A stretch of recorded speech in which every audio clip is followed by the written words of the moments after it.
सबसे पहले तो मैं आप सभी लोगों का मेरे इस चैनल पे स्वागत करती हूँ और उससे भी पहले मैं आप सभी लोगों से माफ़ी मांगना चाहती हूँ क्योंकि विदिन 1 ईयर हो जाएगा मैंने वीडियो अपलोड नहीं करा है, जिसके लिए मैं आपसे माफ़ी मांगना चाहती हूँ क्योंकि कुछ हेल्थ इश्यूज़ थे, कुछ फैमिली इश्यूज़ था इस वजह से, और थोड़ा सा डिप्रेस्ड हो गई थी मैं कि चैनल में व्यूज़ नहीं आ रहे हैं, सब्सक्राइबर नहीं बढ़ रहा है करके।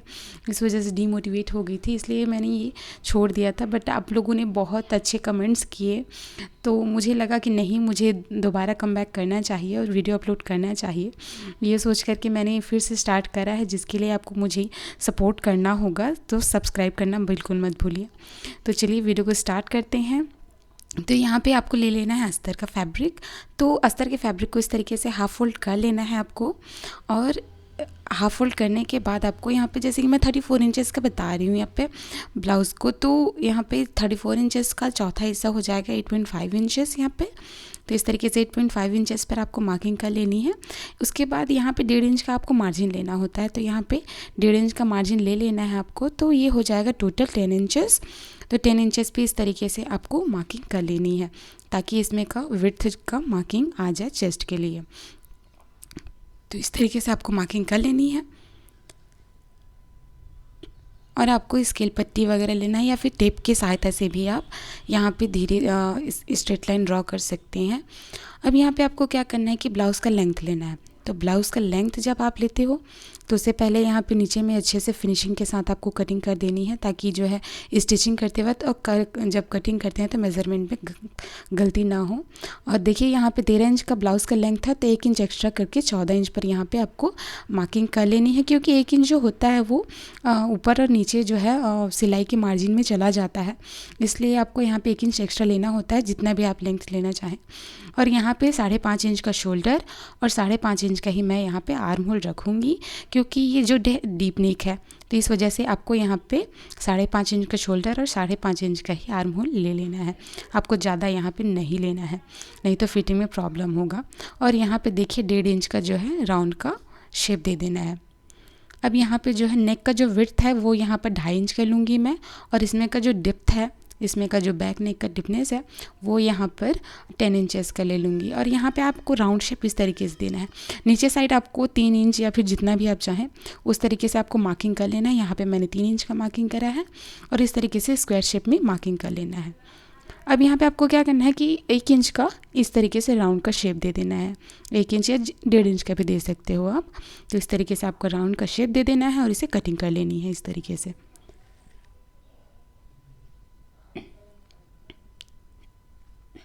तो देखिए यहाँ पे कटिंग हो चुकी है इस तरीके से। अब यहाँ पे देखिए जो आगे का जो फैब्रिक है, यहाँ पे देखिए फ्रंट साइड जो है जो ओपन साइड ही है, दोनों साइड जो है कोई जॉइंटेड एरिया नहीं है, नीचे का साइड जॉइंट है। तो इस तरीके से आप कटिंग करोगे तो फैब्रिक भी बचेगा आपका। और फ्रंट पार्ट के लिए आपको 15 इंच लेना है, जैसे कि बैक पार्ट हमने 14 इंच का लिया है, तो यहाँ पे फ्रंट पार्ट जो है 15 इंच का लेना है। जस्ट बैक पार्ट से 1 इंच एक्स्ट्रा करके आपको यहाँ पे मार्किंग कर लेनी। तो देखिए 15 इंच पे यहाँ पे मार्किंग कर ली है हमने। यहाँ पे इस तरीके से इतना मोड़ लिया है हमने।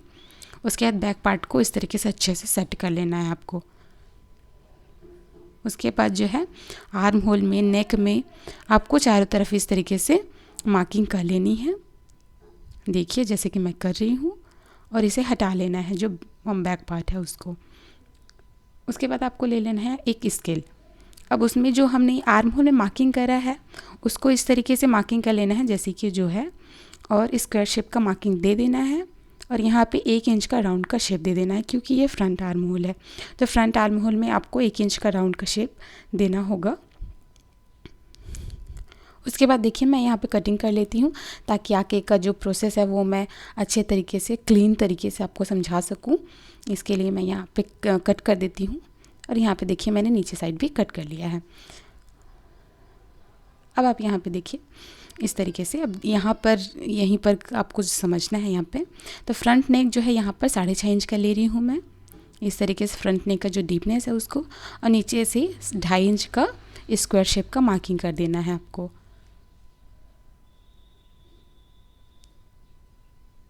इस तरीके से अब आपको यहाँ पे 1 इंच का राउंड का शेप दे देना है इस तरीके से।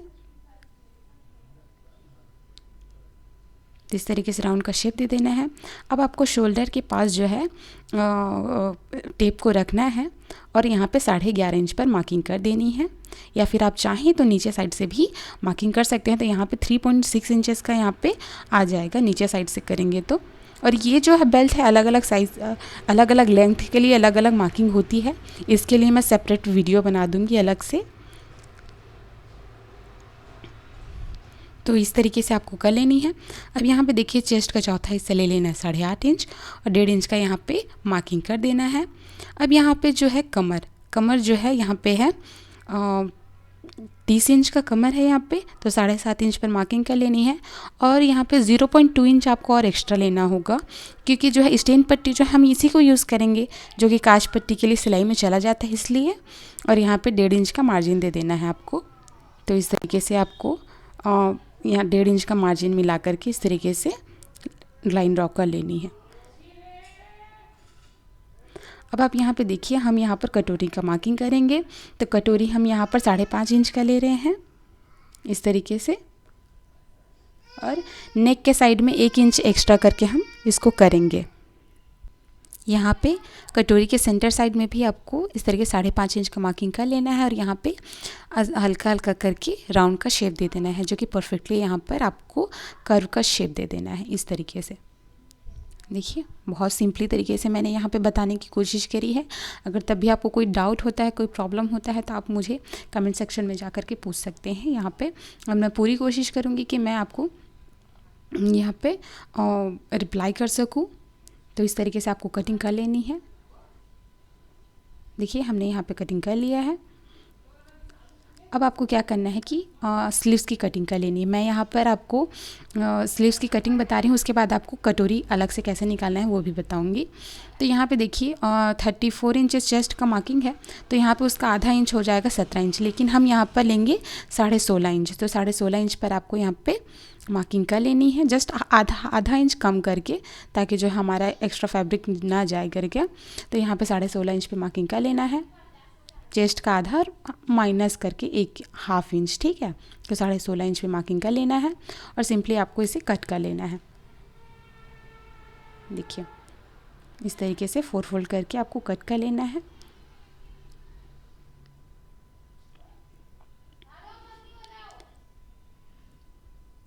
अब आप यहाँ पे ये समझिए उसके बाद कि जो स्लीव्स का जो लेंथ है वो यहाँ पर हमको मार्किंग कर लेना है, जितना भी आप चाहें उतना रख सकते हैं। तो यहाँ पे 9 इंच जो है स्लीव्स का लेंथ रखूँगी, तो यहाँ पे 10 इंचेस पर मार्किंग करके इसकी कटिंग करूँगी मैं।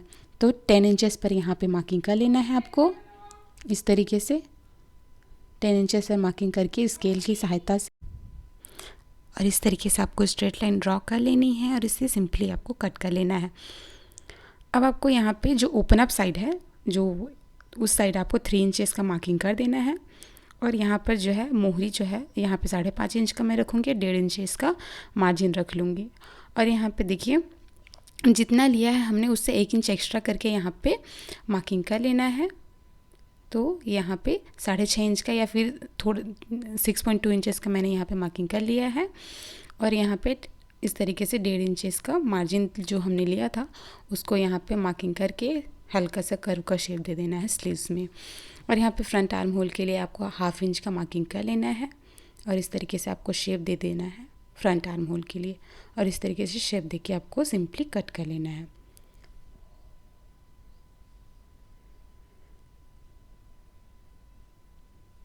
तो हमने यहाँ पे इसे कट कर लिया है और सेंटर में छोटा सा नॉच लगा लिया है ताकि हमें जॉइंट करने में कोई प्रॉब्लम ना हो।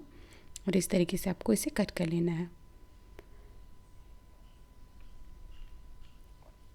तो देखिए यहाँ पर स्लीव्स एरिया जो कट हो चुका है। अब यहाँ पर जो है फाइनल में आपको कटोरी की जो कटिंग है उसको बताऊंगी। तो यहाँ पे मेरे पास फैब्रिक ज़्यादा नहीं बचा था। अगर आपके पास फैब्रिक बचता है तो इसे डबल फोल्ड करके आपको कटिंग करनी है। तो यहाँ पे मेरे पास फैब्रिक नहीं बचा था, तो एक ही फोल्ड में मैं इसे कट कर रही हूँ। फिर मैं आपको बताती हूँ कि दूसरा पार्ट आपको इसमें कैसे कट करना होगा। अगर आपके पास फैब्रिक कम है, बचता भी नहीं है, तब भी आप इसे बना सकते हैं, वो भी ईजिली। तो यहाँ पर आपको क्या करना है, सिंपली एक साइड को जो है स्ट्रेट करके फिनिशिंग के साथ एक साइड को आपको कट कर लेना है। देखिए हमने यहाँ पे कट कर लिया है। अब यहाँ पे आपको टेप लेना है और टेप में आपको 2.5 इंचेस का मार्किंग कर लेना है इस तरीके से। यहाँ पे हमने मार्किंग कर ली है और इसे जो हमने मार्किंग करा था उसको स्ट्रेट लाइन ड्रॉ कर लेना है। अब जो कटोरी का जो फरमा था उसको यहाँ पे सेंटर में रखना है और यहाँ पे इस तरीके से रखना है कि बीच में ये हो और इस साइड दोनों साइड जो है 1-1 इंच एक्स्ट्रा हो। तो इस तरीके से आपको सेट करना है जैसे कि मैं कर रही हूँ। और यहाँ पे देखिए 7.5 इंच का ये टोटल इसमें का विड्थ आ जाएगा। और यहाँ पे जो कटोरी का जो हमने फरमा रखा था उसके चारों तरफ आपको चॉक में मार्किंग कर लेनी है इस तरीके से।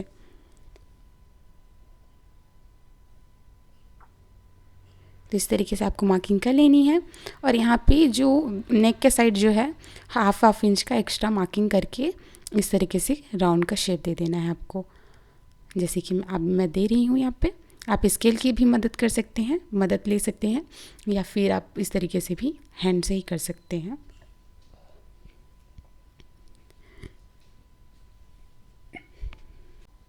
अब आपको यहाँ पे जो ब्लाउज़ का जो कटोरी का जो सेंटर पार्ट था वो निकाल लेना है और 1 इंच ऊपर में मार्किंग कर लेना है। तो इस तरीके से मार्किंग कर लेना है आपको और सिंपली जो एक्स्ट्रा फैब्रिक है साइड में उसको आपको कट कर लेना है और एक्स्ट्रा फैब्रिक है उसे सिंपली आपको कट कर लेना है। अब जहाँ पे हमने 1 इंच मार्किंग करा था उसको इस तरीके से हाफ फोल्ड कर लेना है। हाफ फोल्ड करने के बाद आपको यहाँ पे 1 इंच के लिए एक सूत कम या फिर आप 1 इंच भी ले सकते हो या फिर एक सूत कम करके आप कम करके लो ताकि मार्जिन के लिए एक्स्ट्रा फैब्रिक बच जाए। तो इस तरीके से आपको हल्का सा कर्व का शेप दे देना है इस तरीके से। देखिए यहाँ पे हमने कट कर लिया है, हल्का सा कर्व का शेप देते हुए आपको शेप दे देना है। तो यहाँ पे देखिए कटोरी जो है कट की रेडी हो चुकी है। अब यहाँ पे देखिए दूसरा पार्ट के लिए अगर आपके पास फैब्रिक नहीं है तब आप इसे कैसे कर सकते हैं। तो यहाँ पे देखिए जैसे कि मेरे पास तो फैब्रिक नहीं था या बचा नहीं था, उसके बावजूद भी मैं यहाँ पे दूसरा पार्ट कट कर रही हूँ क्योंकि यहाँ पे टुकड़ा जो फैब्रिक है उसमें आपको इस तरीके से सेट कर लेना है।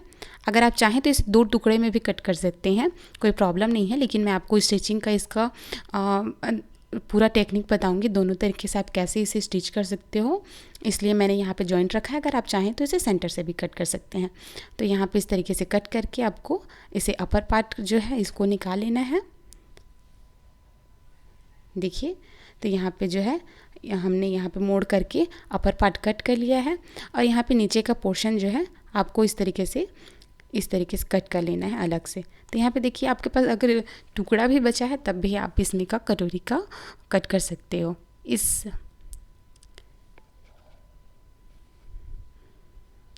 तरीके से।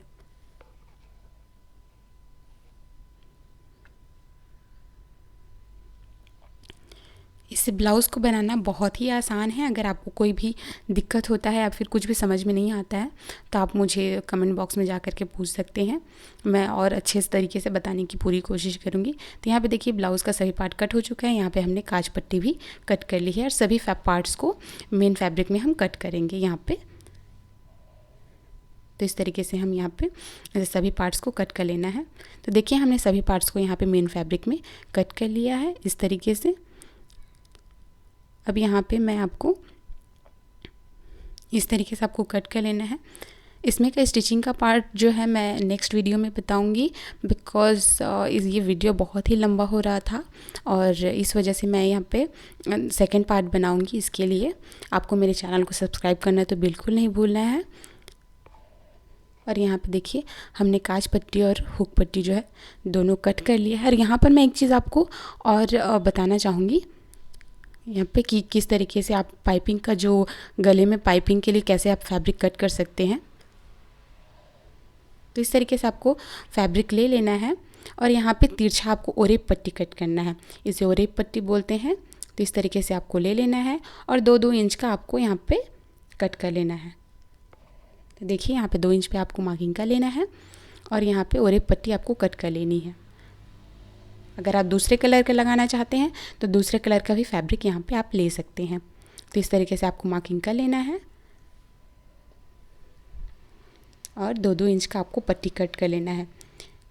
इस पट्टी की खासियत ये होती है कि इसमें अच्छी तरीके से पाइपिंग होता है और इसमें खिंचाव होता है, स्ट्रेच होता है ये फैब्रिक। इस तरीके से ओरेप पट्टी लेते हैं। तो इस तरीके से हमने सभी पार्ट कट कर लिया है और देखिए सभी पार्ट्स को यहाँ पे इसमें हमने का कट कर स्टिचिंग लिया का है। वीडियो जो है मैं कल अपलोड करूँगी इसी टाइमिंग में, जिसके लिए आपको मेरे चैनल को सब्सक्राइब करना पड़ेगा, तभी आपको, और बेल आइकन दबाना पड़ेगा, तभी आपको नोटिफिकेशन मिलेगा। And thanks for watching this video.